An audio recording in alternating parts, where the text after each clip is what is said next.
Well, good morning, everybody. Today I have a special opportunity. I get to sit down with Chuck Rinkes, who is the principal at Riverview High School.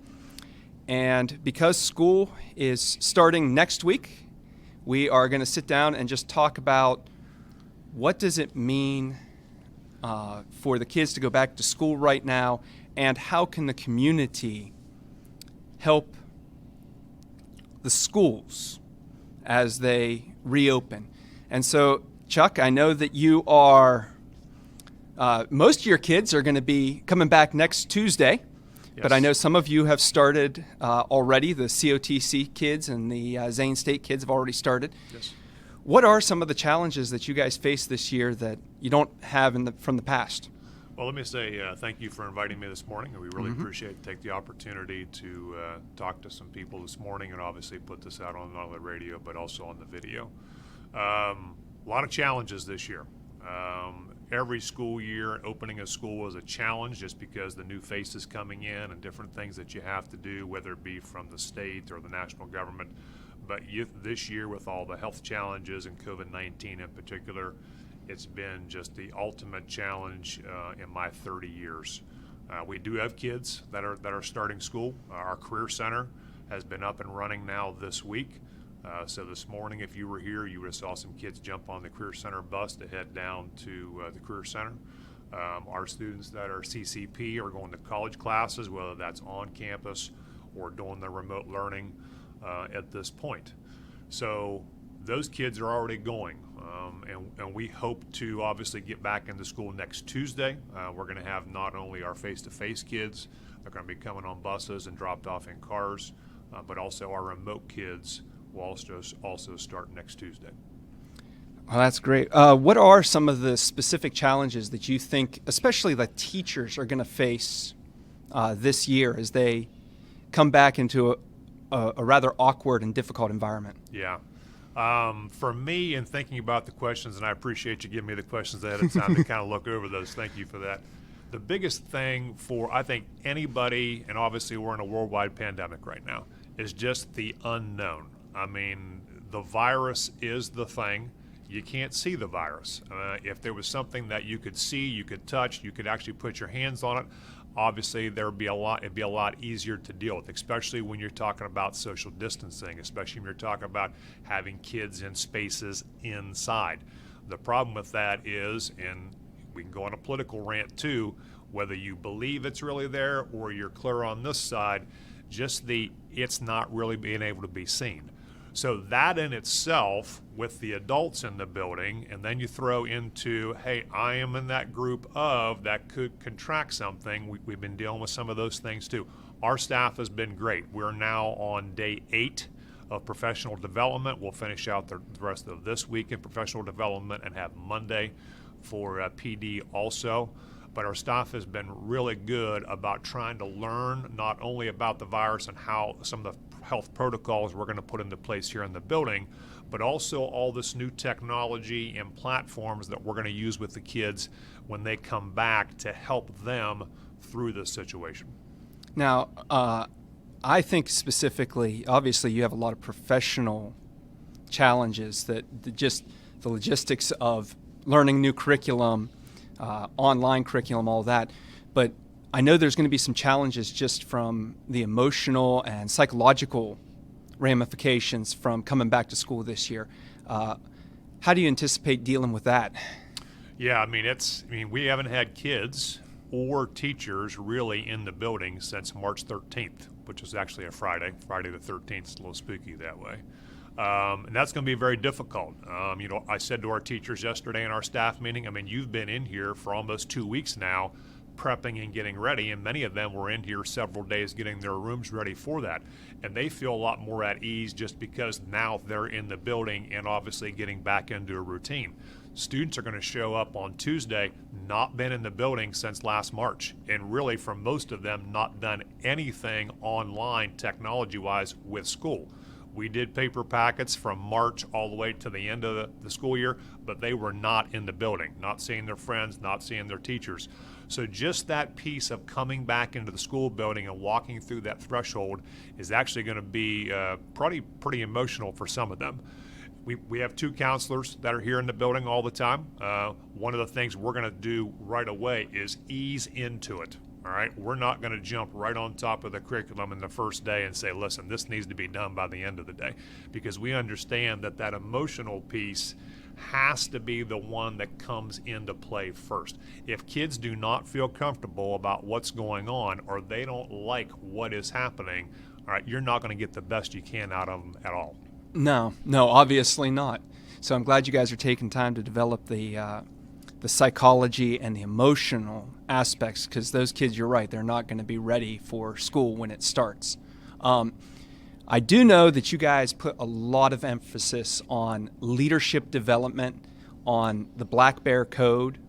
Can you tell folks kind of what that is and how you anticipate that will help as they come back to school? Yeah, I appreciate you asking about that. You know, I was talking to my wife about this last night. If there's ever been a time in the world's history where leaders need to step up and lead people in the right direction, it is now. And one of the things we always talk about as adults is that you want to see teenagers be more of a leader, whether that's on a team, whether that's in a group, whether that's in an organization or a situation. And we've done a lot of leadership development over the years. And my hope is that when those leaders that we've developed through our enrichment period and the different things that we've done with John Maxwell and his groups, that those leaders will step up and take advantage of the opportunity to show the way to the younger students down the road. Here's a great example. When you come into the building, you have to wear a mask, all right?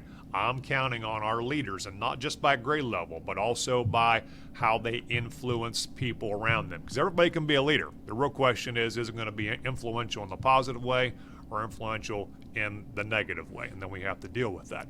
The Black Bear Code, we've always had 3 basic rules that we kind of follow around here. We don't have a lot of rules at Riverview High School, but if you follow these 3 things, you're going to put yourself in a good situation. So number 1, taking care of your 20 square feet.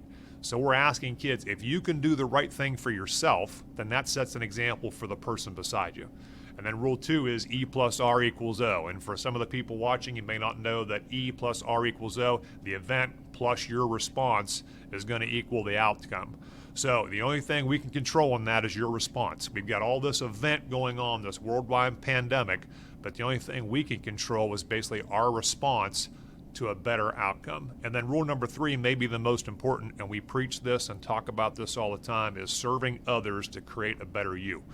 We want to have a building, we want to have a community that looks out for the neighbor beside them, all right? And we want to have an attitude of gratitude. And I'll be honest with you, with teenagers, at times, that's tough to push, because when you start talking about are you selfish versus selfless, we want to push the selfless. And we have a lot of organizations that do a lot of community service. I know here at our church, you know, with the mobile market, it's just a great opportunity to come together for the community. But those concepts we start instilling in our kids right away because we think it makes a difference down the road. Now, that is one thing that you're not going to be able to do some of the service projects that you guys traditionally do.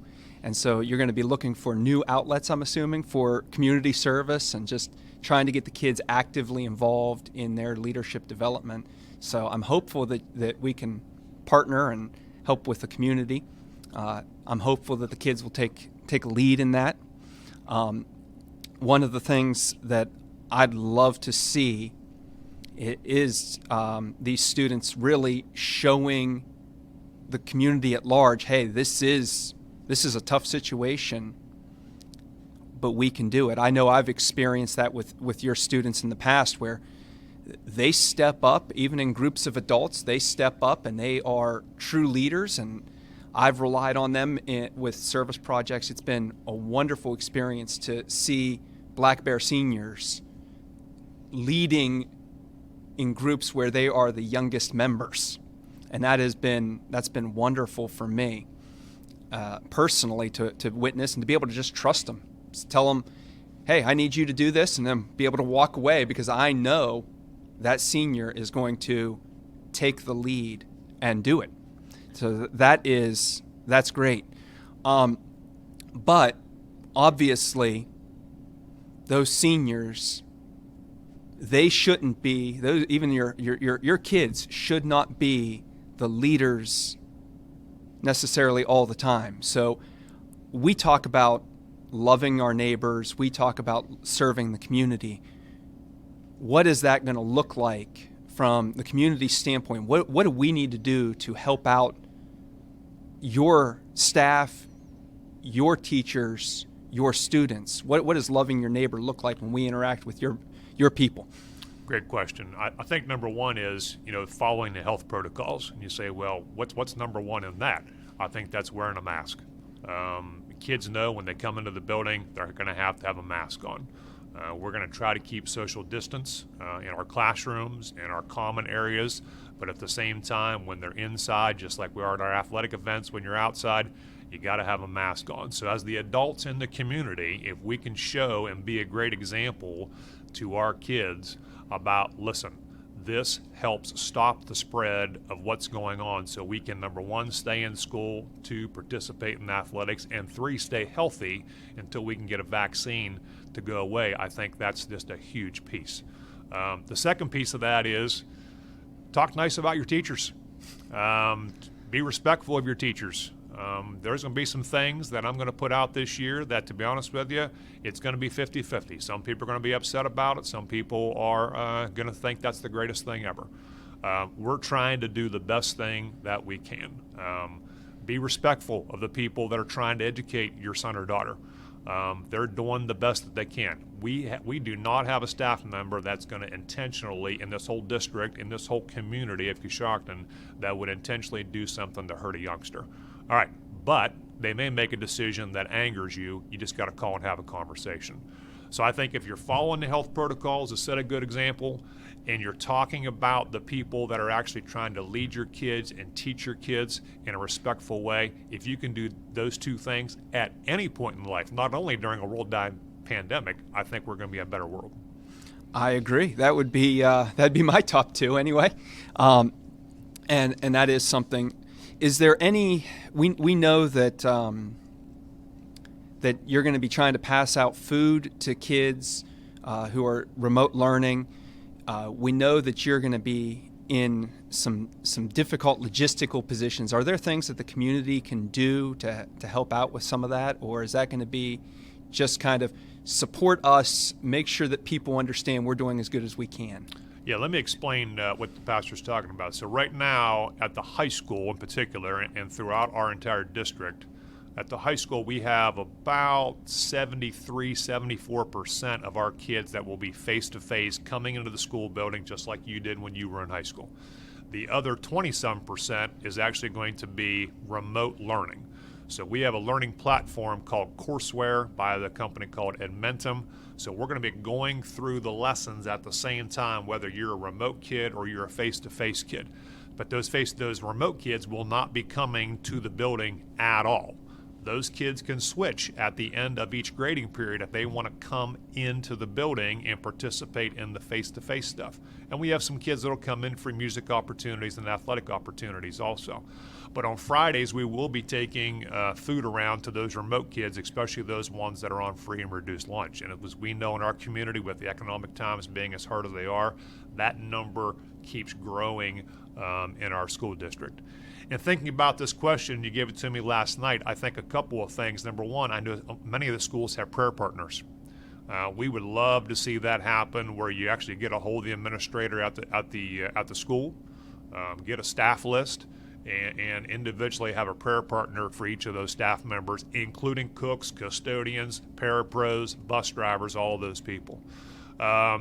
Those goodie bags that I know some churches have sent schools in the past to start the school year, anytime throughout the school year this year, those would definitely be welcome, because every school year, as I said before, the start of it is a stressful time. I will tell you, in my 30 years, which this is year 30 for me, this is definitely the most stressful start to a school ever. And I think our superintendent every superintendent would probably say the same thing, and principal would probably say the same thing, along with teachers. And I think the third thing is just keeping us in prayer in general. Ought to do that every year, with teachers. but especially during this time where we're literally putting, I don't want to say our lives on the line, but we've got a lot of health protocols. We've got plexiglass between teachers and kids. We've got dividers that are separating kids. Every kid and teachers will be wearing a face mask. We have a lot of health protocols that are there, but we're also coming into an inside environment and putting a great number of students in there. And when you think about what should be done in those situations, that's probably not number one to do. But at the same time, I think education is the best in an environment when it's face-to-face. And I think everybody would agree with that.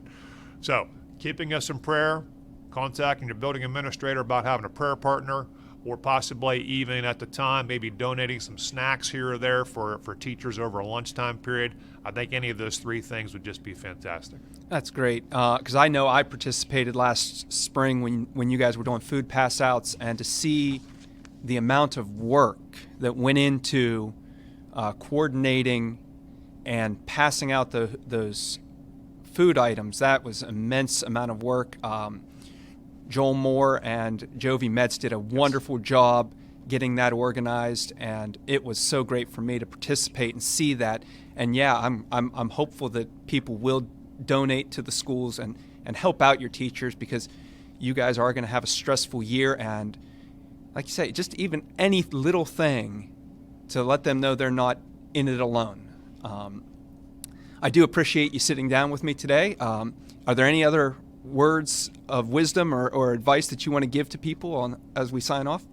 Well, I'm just happy to be back in school, to be honest with you. I'm glad that we're starting face-to-face and we have kids coming to us, and I know many of the parents feel the same way, but I'm also thankful we have the opportunity to go remote, and if students and parents feel that that's the best choice for them to do, that's fantastic. And I think this community has always supported their schools in certain situations, and definitely in this situation, whether it be through prayer, all right, or whether it be financially, I'm sure that'll happen again this year. That's great. Thank you again, Principal Chuck Rinkes, and hopefully this school year goes off without a hitch and you guys have a blessed year.